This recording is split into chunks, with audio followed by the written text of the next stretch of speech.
everyone, welcome to my channel. This is Jenna, and today we're going to head to downtown Anchorage and check out the Tony Knowles Coastal Trail.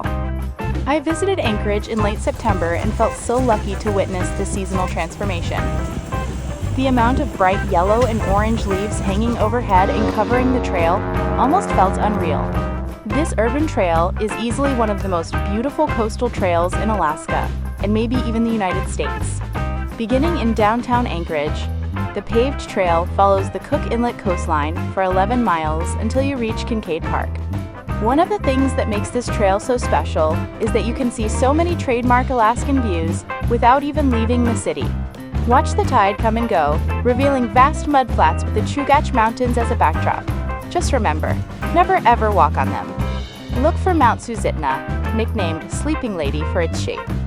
On a clear day, you might even see Denali in the distance. The trail also comes with plenty of opportunities to spot native wildlife. It's not uncommon to see a moose grazing in the forest or an eagle soaring overhead. Across the water, there's even a chance you'll spot beluga whales. Look for their white backs on the water's surface. You'll also pass by the airport so you can watch planes as they take off and land. Because the Anchorage airport sits so close to the coast, planes appear surprisingly low as they fly overhead.